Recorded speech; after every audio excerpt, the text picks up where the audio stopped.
Hello, beautiful people. Welcome to this week's episode of the Montpelier Happy Hour here on WVEW 107.7 LP Brattleboro, your community radio station.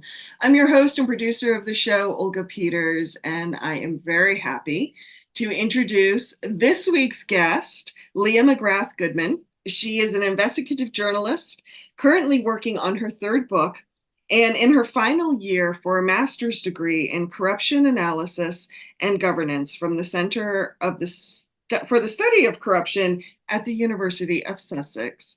Hello, sweetie. Hello. Yeah, it's very cool to study at the Center for the Study of Corruption. It sounds very like what's going on over there. Mm-hmm. And that's over in the UK. So I take it you're doing this. Is this an online course or are you low residency or? Oh my gosh, I would love to finish it like in some level of residency, but right now I'm doing it from afar and I will be going over there hopefully before graduation, but graduation isn't that far off now. So, Mm-hmm. It's coming um, fast. yeah, and it's definitely been a labor of love. I didn't even know there was a Center for the Study of Corruption, but as an investigative journalist, when you investigate corruption fairly regularly, and it's sometimes really complicated what you're working on, you're like, how do other people who aren't journalists tackle this stuff? And I just was so intrigued when I saw there's like this whole like global discipline with academics around how we look at, measure, define, and study corruption. Well, one reason I wanted you on the show, even though there's nothing right now happening at the legislature that directly corresponds to this conversation, what I find so fascinating is when you and I were talking about corruption, it kept coming back to this thought of a break in the public trust. And in a state like Vermont and in these small rural communities, so much of our governance pretty much rests on public trust. And it just made me think of how vulnerable we could be. And it does seem a lot when you look at the news, embezzlement here, embezzlement there, these small organizations, that type of thing. And so thank you for being here, Leah, to talk about this today. And I'd love to start with so we're all on the same page, a definition of what corruption actually is. So one of the things that I found the most interesting about defining corruption when I started out, on the scholarly side of the study of corruption, as opposed to the investigative journalism side, was that there is not academic agreement over the definition. In fact, every study on corruption actually has to show high up in the study, this is how we're defining corruption for Oh, purposes of this interesting. study, because a lot of people want to argue about it, and which bothered me immensely because, again, as a journalist, I'm like, can't we just agree so I can write something like, that guy's corrupt because he met the definition of corruption? But to relieve everyone in your audience about like, okay, well, where does that leave us? The most simple and sort of straightforward definition that most people are sort of working with, most academics and others who are, staying updated on this, is Transparency International's definition. And they put out something called the Corruption Perceptions Index, like annually, and look at different issues in the world and in different countries. And they call it the Perceptions Index as opposed to Proven Corruption Index, because corruption is by nature hidden. And so a lot of what they measure is what people think is happening in whatever country they live in or whatever region they're in. And so that's why it's the Corruption Perceptions Index. But that's a whole other that's getting into how do you even prove corruption, or we don't even have a agreed upon definition of corruption. So leaves us kind of behind the eight ball before we even get started. But Yeah. Yeah. How do you call someone out on it if you can't agree on what it is? right. So for purposes of having something, Transparency International simply defined it as corruption is the abuse of entrusted power for private gain. Mm-hmm. Entrusted power can be public officials who are entrusted with power. It can also be officials at a private company or corporation, but frequently in the study of corruption, that we're seeing sort of globally, a lot of it does focus on public officials' behavior and Mhm. whether or not they are using their power for private gain. But it does extend to non-public officials and just entrusted officers at a company or directors, or could even be the manager in your job. Like, are they using their power in a proper way, a trustworthy way, or are they abusive with it or exploitative with it, or are they even trying to gain from it? Private gain is defined pretty loosely as it could be money and Mhm. payments. It could also be favors. I mean, when we saw the Clarence Thomas scandal, the Supreme Court justice who was exposed earlier last year, he was actually accepting these like flights on private jets and these very lavish trips um, and hotel, and golf course type, junkets with all these very wealthy people. And so it can be something that allows you to have something, luxurious, or it could even be, in his case, remember there was one of his benefactors paid for a relative's boarding school. And Mm. that was very much hidden until, somebody over at ProPublica, the media organization, dug up, oh, you know, he's actually having people pay for boarding school for people in his family. And he's saying, oh, it's just a gift, but I mean, Mm. it's not good when you're a public official that are entrusted with something, especially a Supreme Court justice, right? So Mhm. those are examples of concerns where an academic might say, these have badges of corruption, or they show flags of corruption. Hard to say you can definitively prove it with any given example until someone's actually convicted, right? Mhm. Like in a court of law, which is part of the reason why journalists have such a hard time writing about corruption, because we can't just say that guy's corrupt or that woman's corrupt, like, because they're not convicted yet. And so Mhm. how we write about it and how we measure it and talk about it's important. And that's basically the definition of, and once again, the abuse of entrusted power for private gain. Mhm. Oh, I Yeah. like that. Thank you, Leah, for running through that. How about, what are some useful okay, I'm going to back up. I appreciate that definition. And my next question, it will kind of dovetail because one thing I think about corruption is often we might recognize it when we see it, or like the perception index says, you might perceive that it's there, but we don't always all call it the same thing. And Yeah. sometimes we're like, well, was that really the wrong thing to do? Maybe there's actually bigger benefits from one person's corruption. What Yes. are some Which sounds insane when you really think about it. Yeah. well, yeah, it does. But a community that's struggling might appreciate someone coming in and building a new factory, even if that factory is for deceitful ends or something, as long as those paychecks are coming through. Mhm. People who need resources need resources. Yes. Yes. So, in your studies and your work, what are some concepts that you have found helpful to understanding kind of like different ways people approach corruption or define it or work with it? So I think kind of what you touched on there is it's an interesting concept of, and it is discussed in academia, is this idea of, can corruption be good? Is there such a thing as good corruption? Good with quotes around it, Hmm. obviously. But we talked a little at the beginning of this episode about how public officials may be seen to embezzle or do any number of things. We live in a state where frequently the salaries can be quite low versus the expenses people are facing day to day, especially with inflation now. Hmm. Um, when you have communities in deep need, it's not just tempting for individuals to maybe want to put their hand in the till, but it's also tempting for a community to maybe get cozy with a newcomer who has money and is investing in all sorts of things. And they might not know what the source of that money is. They may not know where this person's money is coming from, but they know, oh, he's investing in our nonprofit, or she's donating, to this other cause, or maybe they're going to buy a giant piece of land and make it into something that we all needed.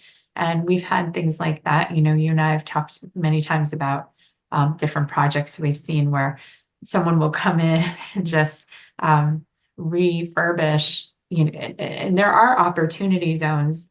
It's really a designation out here that can get you tax Mm-hmm. cuts if you buy up something in an opportunity zone or you're working with an opportunity zone. So a lot of people coming in with money, they may be coming in with good investable money that has very clean sources, or they made their own money, or they had a job and made a lot of money. Some of them might be coming in with money from other places. And sometimes you need to put that money somewhere so that it's not looking like it's coming from the wrong place. And now you're putting it into a business, and Are you you saying kind of, shady money? yeah, like money laundering, where you Yeah. have to hide the source of your money. And if you, for example, robbed a bank and you ran off with $1 million, you would be sitting there like, now, if you went to a different bank with $1 million in cash, you would probably not be leaving that bank of your own recognizance. Mm-mm. You would probably be leaving with a few people walking with you. With bright, shiny silver handcuffs. Yeah, so, when a community in need is vulnerable to those sorts of elements. However, a lot of times communities and whole countries may decide we're going to get into bed with this not so good, shady individual or group of people, Mm-hmm. because they're going to do something that it's in an ends justify the means situation. Mm-hmm. Whole communities can potentially just be silent because they'll be happy with the new jobs or the new factory, as you pointed out, or right now we know in Putney, Vermont, it's a paper mill, is it? Mm-hmm. Mm-hmm. Who's going to buy it? Can Mm. we be picky about who buys it if it means saving jobs? And that's where some of this stuff can get complicated when we talk about good corruption. Somebody may come in and they may have good money, they may have bad money, they may have good intentions, they may have bad intentions. But sometimes when a community is in need, they're not so focused on that as much as keeping those jobs, keeping that business. Mm-hmm. So that's one sort of corruption concept. And there are a couple others we wanted to talk about, which were free riding and false preferences. And I'm not Mm-hmm. sure which one you want to talk about first. Oh, let's do false preferences. Okay. All right. So these are two sort of, I consider these almost like bookends. Um, this is not an academic viewpoint, it's my own viewpoint. Um, so as we are moving toward what might be a very scary election cycle here in the Mm-hmm. United States, and this is as an example, I have really been watching in particular how we have leaders both on the Democratic and Republican side, national leaders who really did seem to disagree, and it's becoming very polarized. Mm-hmm. But there's some things that we know poll very much in the majority. Most Americans are for reproductive rights, for example. Mm-hmm. Even in places that are very conservative, most do still want to have access to reproductive care, and even things like access to IVF and being able to have children if they're having trouble, and assisted reproductive technologies, things like that. So that pulls very well, but we also know that there's, a lot of people in this country who may not openly acknowledge that they want to do that, because politically, if you're a national leader and your party leans the other way, you have to act as though you don't agree, or you have Mm-hmm. to be silent about it. And so I love this concept of false preferences, because it basically means you seem like you either are okay with something or you're going along with something, but you actually don't personally agree with it, but you're doing it for political reasons. Mm-hmm. Um, Now we have national leaders doing that right now, and I think it's very cowardly. We all do that sometimes. Like if you're at a conference or a cocktail party, and or just even with friends who you like, and you realize, oh my God, everybody in this room believes in this thing. that I think is insane. And you just like decide, I just better not say anything, like I'm not trying to like disrupt a good evening or argue with anyone. And I mean, Everyone loves the boyfriend except you. And then they break yeah, up and you find out nobody liked the boyfriend. right. It doesn't even need to be political. It could just be social. It could just be, but your false preferences basically, they basically mean that you are, I have this little thing I kind of wrote up for this particular podcast. So I remember false preferences is when people purport to support an idea or a person, like, Fox News's former anchor Tucker Carlson, everyone loved him until they all hated him, or Hmm. um, even like a Vladimir Putin, we're seeing this weird movement in this country where people seem to like him. And then, some people seem open to being fans of Vladimir Putin.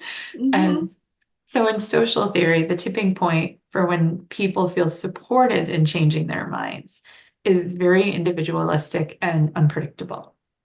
Hmm. Um, but it matters because it is correlated with when they perceive everyone else to be changing their minds. So if you think everyone else is changing their minds about like Donald Trump or, Vladimir Putin or Joseph Biden, our current president, you may finally admit, oh, I really hated him the whole time. And it's how what is perceived as a wide consensus can just suddenly unravel is Hmm. when you have a lot of people pretending to back or just kind of silently backing an idea or a person.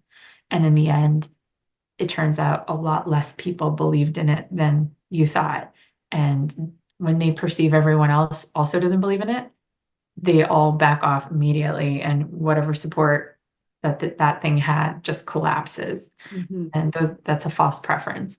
A And great example of that is like when the Berlin Wall came down, mhm. when Germans were actually yanking it down, the same people who had been guarding the wall, now we could see that the whole time that many of them didn't support it at all and couldn't wait to bring it down. Mhm.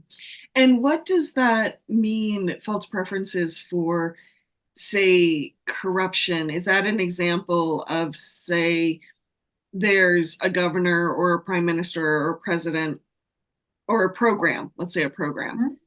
that's Mhm. corrupt and everybody seems to support it, and then enough people say, no, we don't. And Yeah. it shifts the support, and then that program might fall apart or that person's leadership may just fall apart. Yeah, it can be a wall, Mhm. it can be a person, it could be a policy, it can be any of those things. Anything people would have to more or less appear to support for it to continue to happen or Mhm. to just exist. And I think what I love about false preferences and corruption is part of corruption is the study of how do you create change. Mhm. Because corruption is often not just, it's often more than anything else a social construct. If you don't have people agreeing to go along with a thing, if you don't have people who are supporting that thing, it can unravel quite quickly. And Mhm. when studying corruption, there's a lot of focus on things like how do we challenge things that are corrupt or leaders who are corrupt, and how do we follow that sort of social tipping point of when the masses suddenly decide, actually, we're not going to put up with this anymore. We're not doing this anymore, and we're not agreeing to this. And I don't mind going along with something else.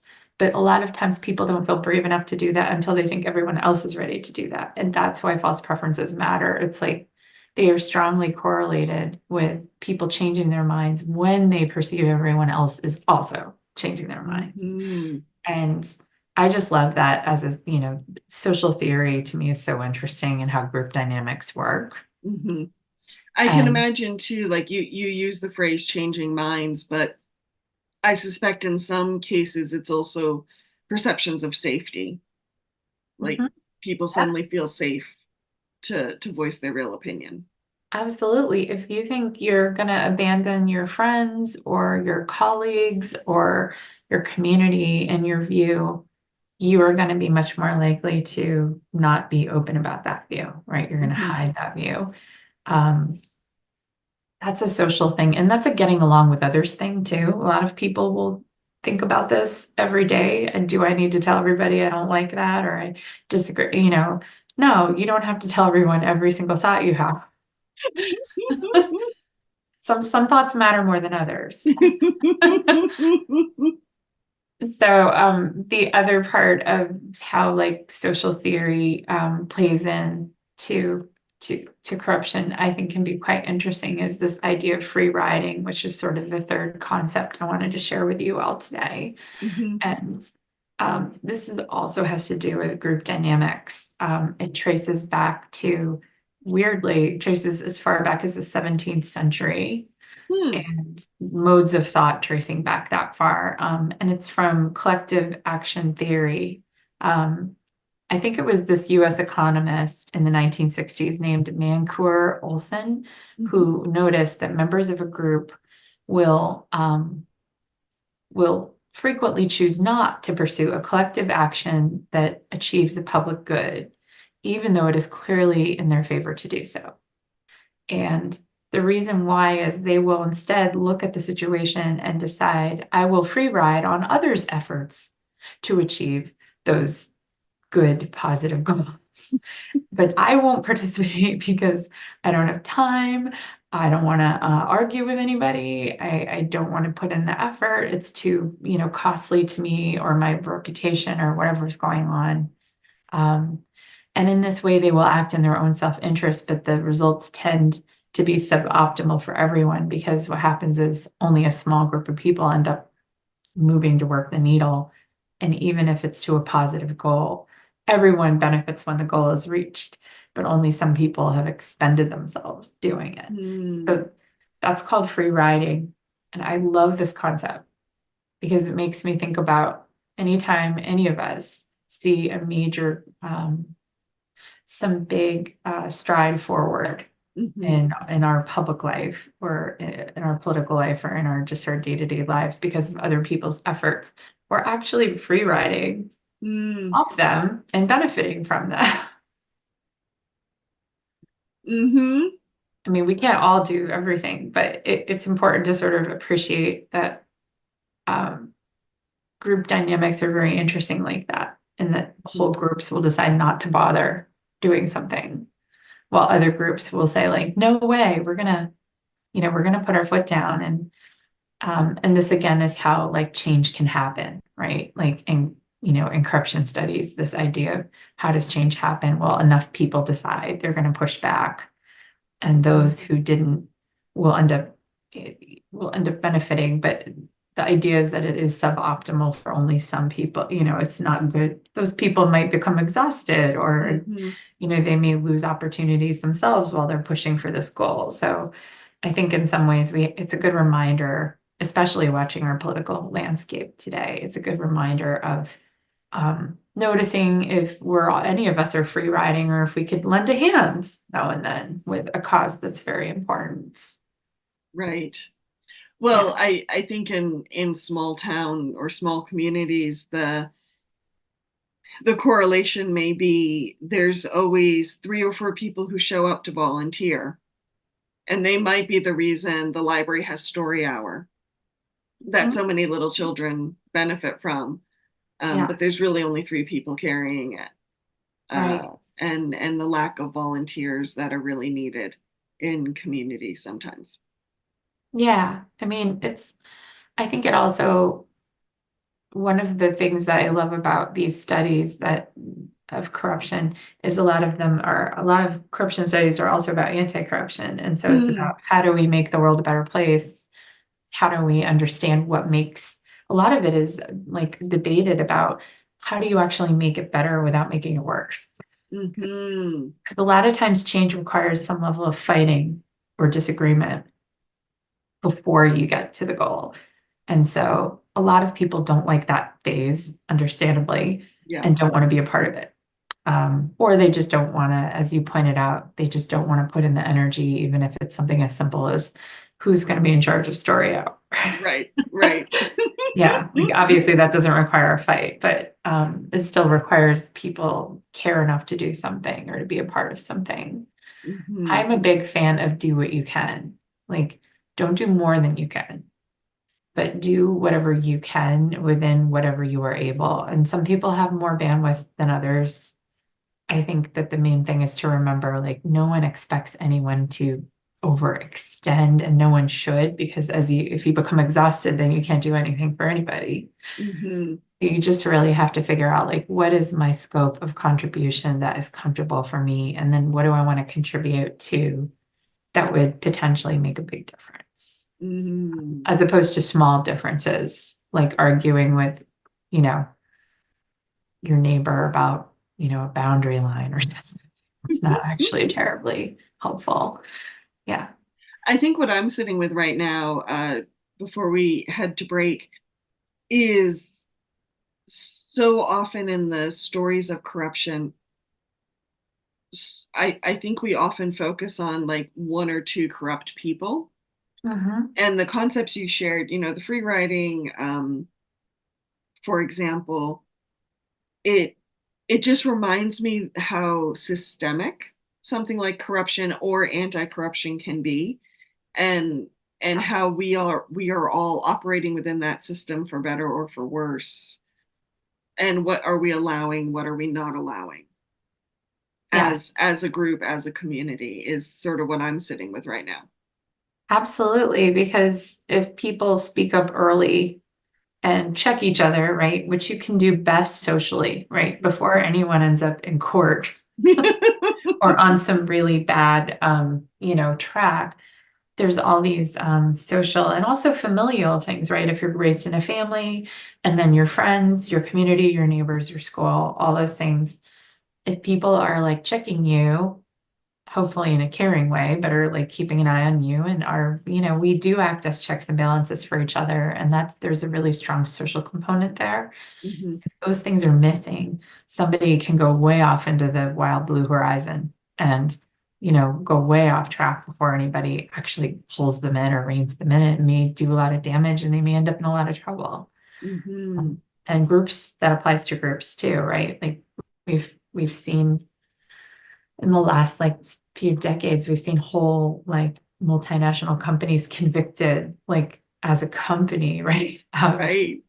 horrific wrongdoing where they're like the whole company's convicted, like they didn't want to convict the CEO, so they're like, well, we'll just convict the whole company. And it's like, that's a huge company. Are you just saying everyone at the company is like bad? Like it's like a weird concept, right? But it can Mhm, apply to large groups of people, these ideas.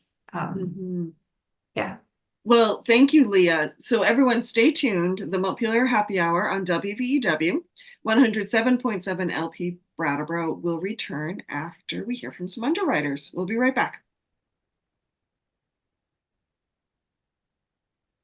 Welcome back to the second half of the Montpelier Happy Hour here on WVEW 107.7 LP Brattleboro, your community radio station. I'm your host and producer of the Montpelier Happy Hour. And if you're just joining me, I'm speaking with Leah McGrath Goodman, who is an investigative journalist and is also getting her master's in corruption from the University of Sussex in England, or the UK, or Great Britain, or however you would like to call it. We want to thank Brattleboro Community Television for taking the video version of our show and sharing it with media centers around the state. And since Emily Kornheiser cannot join us today, it falls to me to remind everyone that the views and opinions of the hosts and the guests at the happy hour belong just to us. They don't belong to the radio station. They don't belong to any of the platforms where the show may appear. They don't belong to any of the media centers. They don't belong to our house pets or our house plants.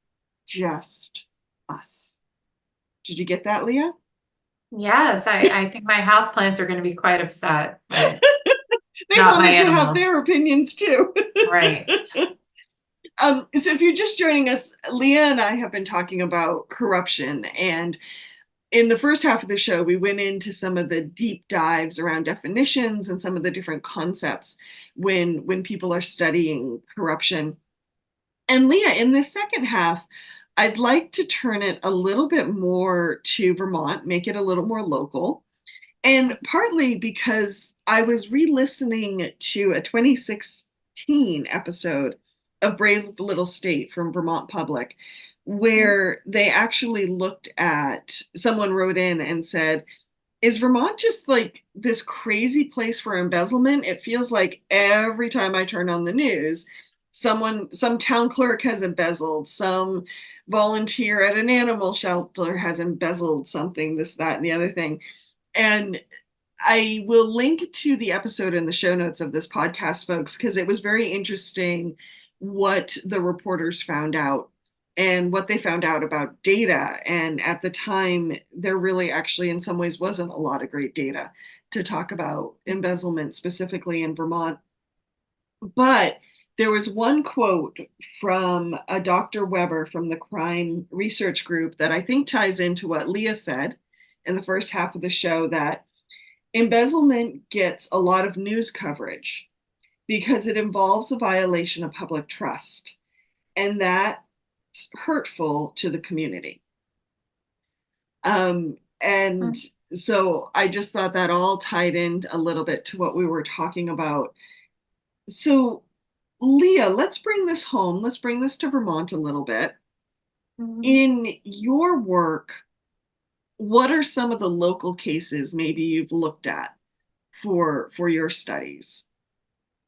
So I would just say, as a journalist, I've definitely kept, very close tabs on what happens in this area. And, you know, I'm sort of a refugee from writing about finance on Wall Street and writing about these really high level financial shenanigans that can involve millions and billions of dollars.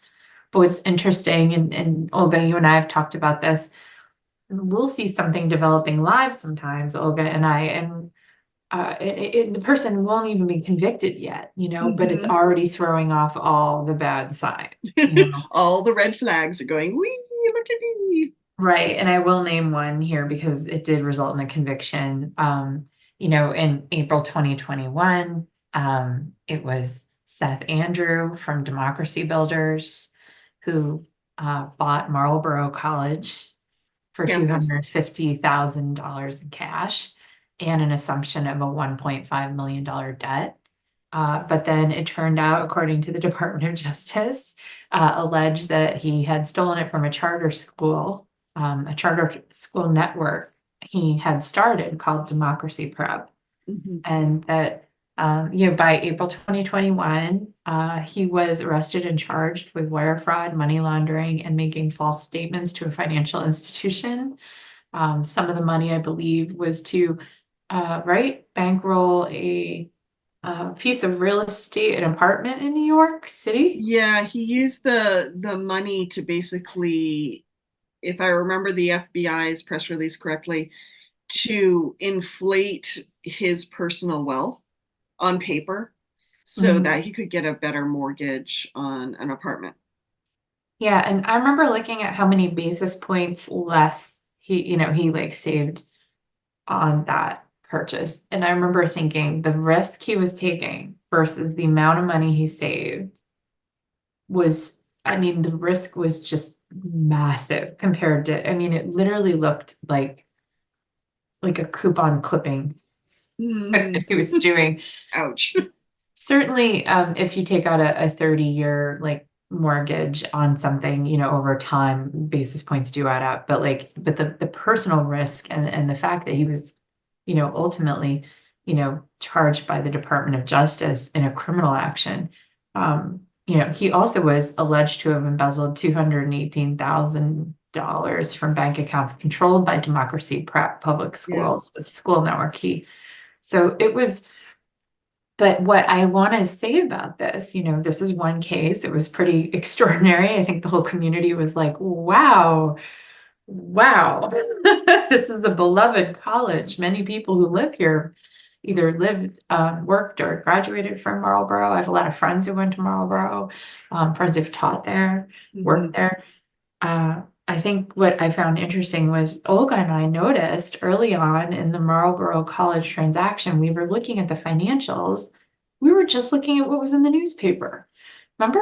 And we were Mm-hmm. like, well, wait a minute. How is he going to pay this $1.5 million debt? I mean, it looks like he barely managed to scrape together the cash for the first part of this transaction. He had a Mm-hmm. business partner who looked like he was a bartender who lived in Toronto, right? It was Yeah, like that was a some whole part of the weird dude. story. Jeff Potter, and some of the community members hunted that person up. And I don't remember what came of it, but yes, it was strange, which is such a shame because the concept behind Democracy Builders was actually really good. And Seth had surrounded himself with some really great people, That's and the it sad fell thing. apart. Yeah. Yes. I mean, that's a good point that you're making because while we can all sit here and like be like, and then that weird guy who you would ask to guard the kegger, who was the bartender guy, who I believe he ran from you guys when you reached out to him. That's what I heard. I heard he like hid, which, when there's a $1.5 million debt in a transaction that's on the line, and one of the key business partners mentioned in the news article is hiding before it's even closed, not a good sign. There's just a lot of things that were not good signs. Um, that regular people could have seen themselves. And remember, Olga, you and I were talking about it, and we were like, why is this being like, who decided this was going to be a good deal or this wasn't going to fall Mm-hmm. apart? And it's not that we were prescient, it was that we were just looking at it. It looked really bad. Mm-hmm. Um, but your point about the people, the collateral damage, which is Yeah. other people who actually have something to offer, who are worthwhile, who are highly talented, and thought there was something great that might happen and they wanted to be a part of it, and then they got thrown back because of it.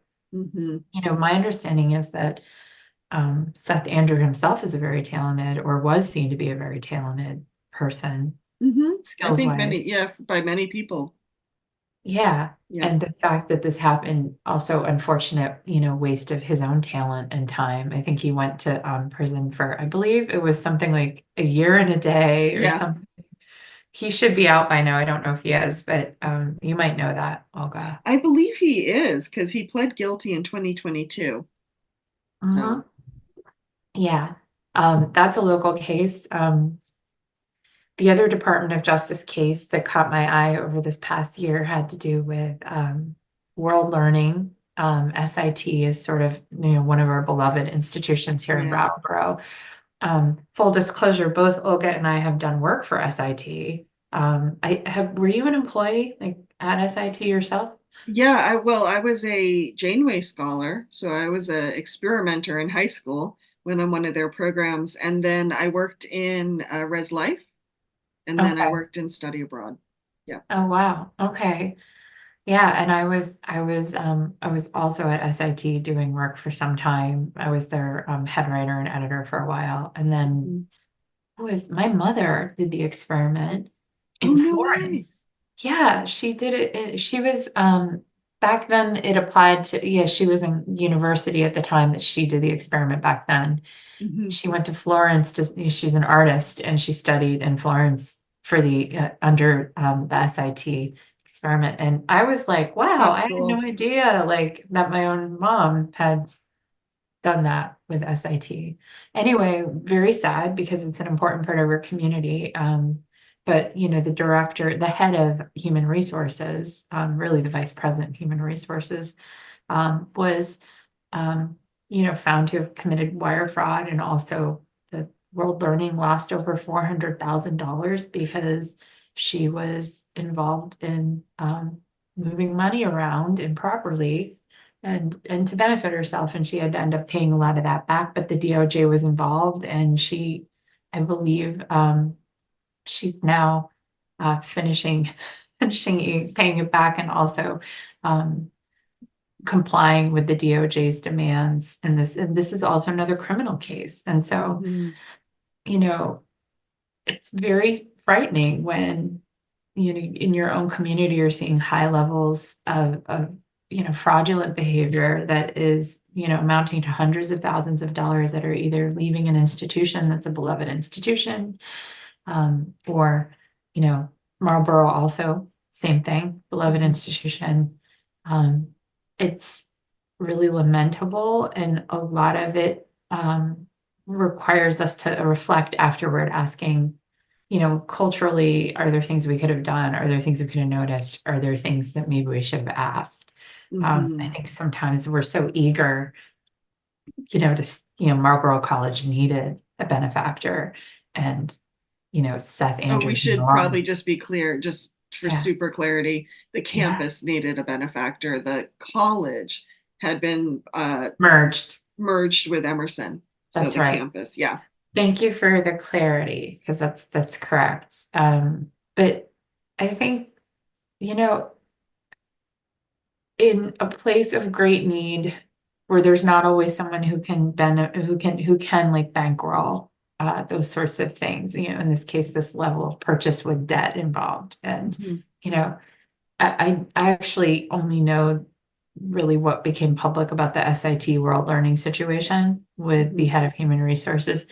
But if somebody can get away with moving over $400,000, I mean, I can't think of any head of human resources, even in a really major company I've worked at, who could have done that without anyone noticing. I mean, it's a big deal that that could happen before somebody got caught. Mhm. So, it does allow us to have some moments of reflection about what's happening culturally, that these things can happen or did happen. Mhm. Um, and the community, does have a role to play in that, not just individuals, but the community itself, and looking at whether or not we are maybe in a place where our needs are so great sometimes that we'll look the other way because our job or our local college or some institution that we care so much about is in need, and we want to see it succeed, so we don't ask all the questions, and we Mm. don't necessarily suss out all the things we need to, you know AKA the transaction at Marlboro College that you and I both read, like the very first day that story came out. Remember, Mhm. you and I were talking on the phone and we were like, this has so many questions. Mhm. But I think you raise a good question, or a good point about great need, and how we want our jobs or our institutions to survive. But I'm also curious, are we in Vermont just too trusting, or is there, because so many of our organizations are so small, we don't have the layers of oversight that maybe a larger company might have? Um, or or is it something else? What's your thought on that? Well, I mean, to be fair, corruption happens everywhere. People in a position of trust are, are compromised in many places all the time. And Vermont is obviously, a state that has these things happening too, where somebody is betraying a trust for private gain of some Mhm. kind to themselves. Um, it's really interesting. Like, to me, the Seth Andrews story is very interesting in that I think, you interviewed him, and we all had a sense of him and what he was trying to achieve. And people sometimes cut corners because they are trying to achieve a goal and they want to be the big man or big person who came in and like saved the community or resurrected the thing, or like, I mean, private gain doesn't necessarily need to be only about like, I needed a fancy car, right? Mhm. He Mhm. did have a fancy piece of real estate in Manhattan that was implicated, but um, his story was more complex than that. Right. His this idea of his goal and his mission, you know, is it that sometimes we tell ourselves that we really do want to do this great good, but we're going to cut these corners on the way in. Mhm. And I Or think, because we're doing this great good, we deserve to cut the corners. right, right. You think, on Wall Street, which, I will bring up because That's where a lot of my career was. Um, they'd always, all the crazy traders used to say, like, you have to steal your first fortune before you can make your real fortune.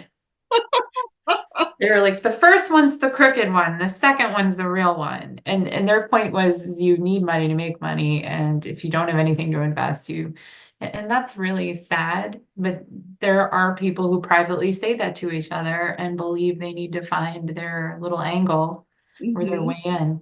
So I just to answer your question about Vermont, I don't think it's that Vermont is we certainly don't have more people who are capable of this than any other place. I think it's probably the same in Hmm. a lot of places. We're all humans. We all have good and bad instincts. I will say that maybe sometimes because our needs are so great in this community, we may end up wanting something to be true, but it's too good to be true. Mm. And we talked about measuring corruption, and Mhm. I'm gonna dovetail that with what we wanted to say about a couple other frauds in this state. Yeah. But a great way to measure corruption, because it's hard to prove a lot of corruption, is if you see, for example, many police reports and many people saying they've reported wrongdoing or crime or whatever, and then very few convictions. So if you can look at the number of reports or situations that have evolved, and then you're seeing this very tiny fraction of it actually resulting in something, some kind of action taken. Mm. Things like that can help be a proxy for corruption, and that too many things are happening without enough action being taken. Right. And you can kind of stack numbers, look at them in opposition to each other, and make a case for why is there so much of this and so little of that. Hmm. And you can do that with any numbers for almost anything. Like Mm. if you want to make a logical case, that can be related to that's more about like crime versus conviction, but it could be a lot of things. Like, I'm not sure like what all the embezzlement cases that we've had have amounted to in terms of time in prison or fines, or did they pay the money back, or we had an issue in Brattleboro where, right, we had somebody run a company called Cultural Intrigue, Hmm. based in Brattleboro, and I believe his name was Adam Gebb. Is that right? I think that sounds right, but I will double check that while you're talking. I looked it up before this podcast just to make sure I had the name right, but I was pretty sure. Um, he had borrowed money from the town and then he left and fled to another country. And yeah, I'll use the word fled. That might not You're be going simple. there. I'm gonna go there. I'm gonna say he fled, because he moved away so quickly after it was clear he needed to pay Brattleboro back, and it was like Brattleboro's out almost $70,000. Did he go to Ecuador? I feel Yeah, like I it was believe Ecuador. so. Yeah, and he kind of like blamed the collapse of his company on Amazon, but like he Hmm. really didn't address how he left Brattleboro high and dry. And, if he owed millions and millions to the town, which the town would not have put itself in that position, I don't think. But if that had Hmm. happened, I get it. He probably wouldn't be able to pay that back very easily. $70,000, he could try to pay that back. He could be paying installments on that if he wanted to. Um, he could do that. You know, Hmm. um, the the human resources director at World Learning who got into trouble had to pay back far more than that, and did when caught. So the idea that this person can't, or no, it's not that he won't. Hmm. Anyone can start to pay back something they owe.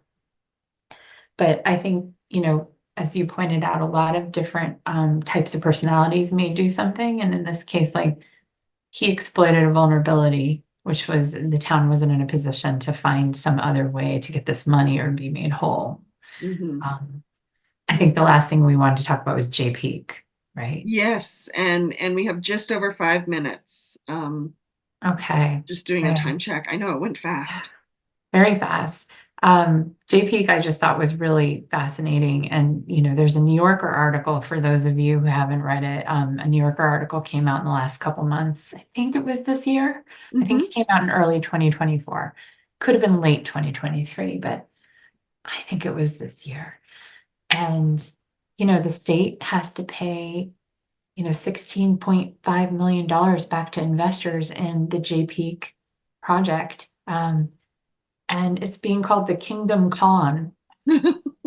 And yeah, like, were we not very savvy? Did we go and have all these foreign investors, like dozens and dozens of foreign investors who sank their money into these amazing projects where we thought we were going to build, like Jay Peak and Burke Mountain and the Newport area up into something really substantial. Mhm. In the end, the prosecutors say this money was misused. It was, about 200 million estimated in foreign investment, and that it was, allegedly misused or stolen by the developers. Mhm. And the lawsuits claimed the state intentionally kept quiet, meaning Vermont may have kept quiet, allowing more investors to be defrauded so the construction projects that were already underway could continue and potentially be finished.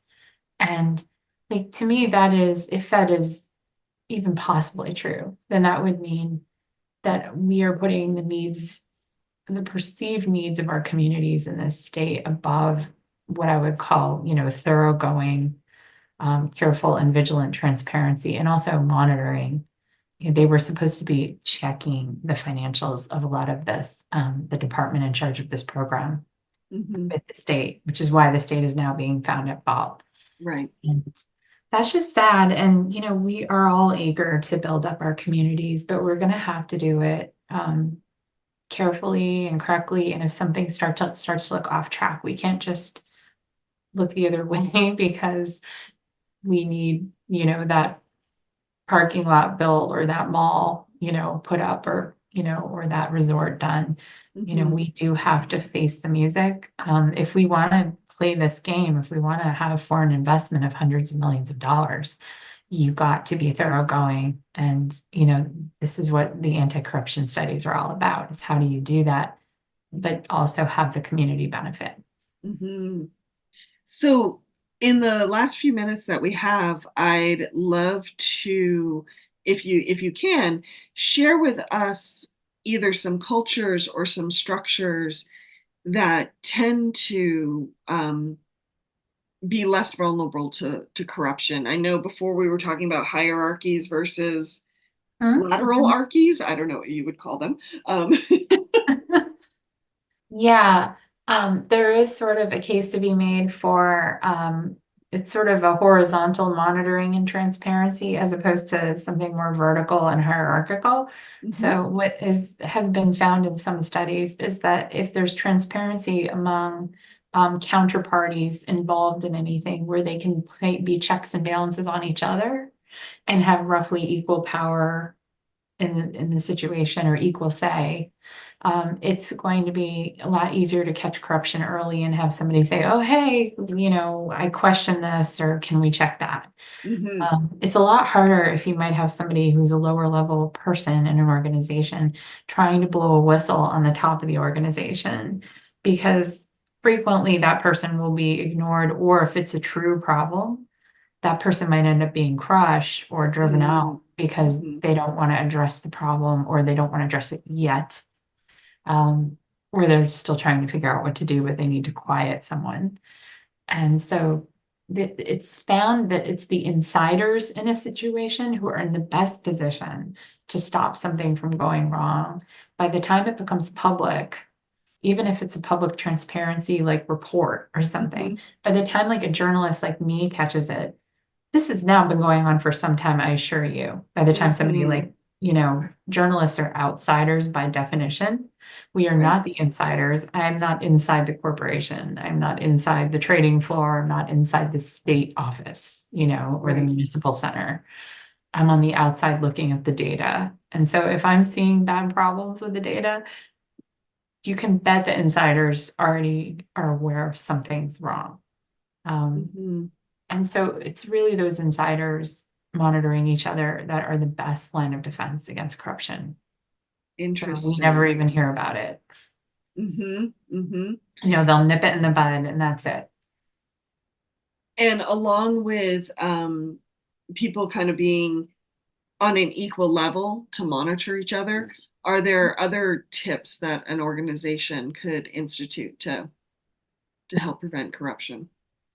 I think that, one of the main things that we've talked about, if you have, um, if you have training and compliance in your organization and you really create a culture of, we do want to know, we do want to address, we do care, please come to us. Mhm. That there does need to be a true open door policy.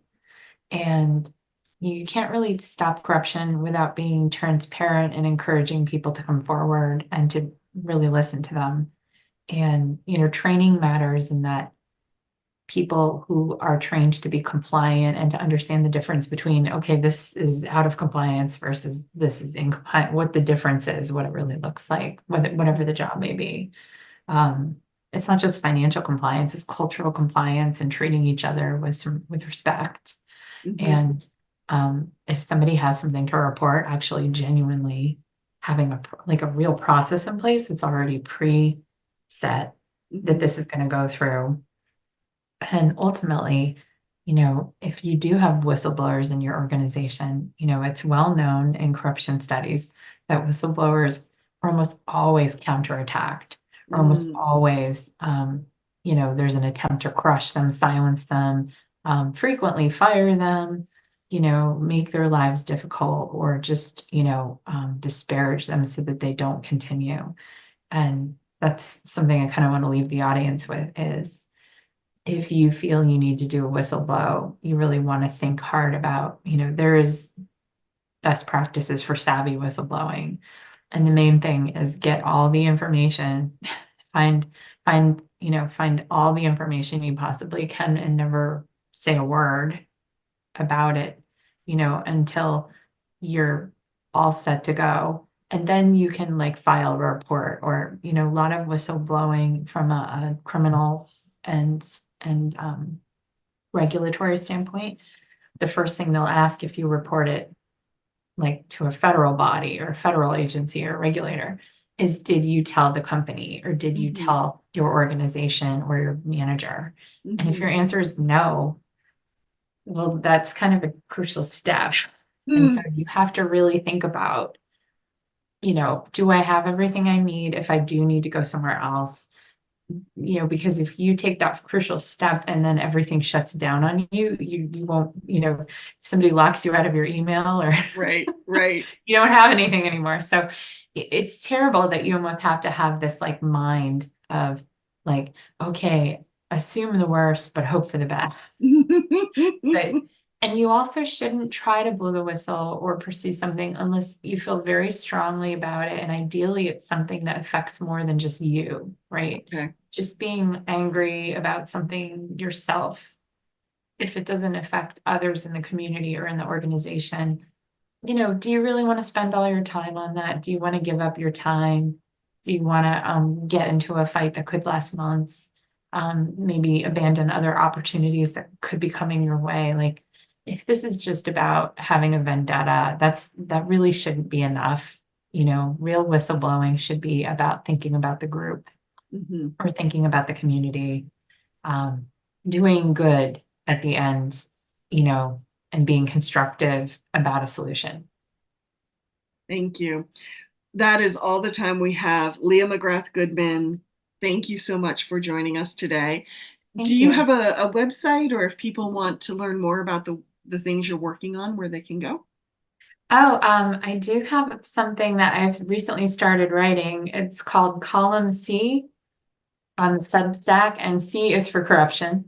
If you go to Substack and type Column C or my name, Leah McGrath Goodman, you can find it. I'm also on Twitter. My handle is at truth_eater.com.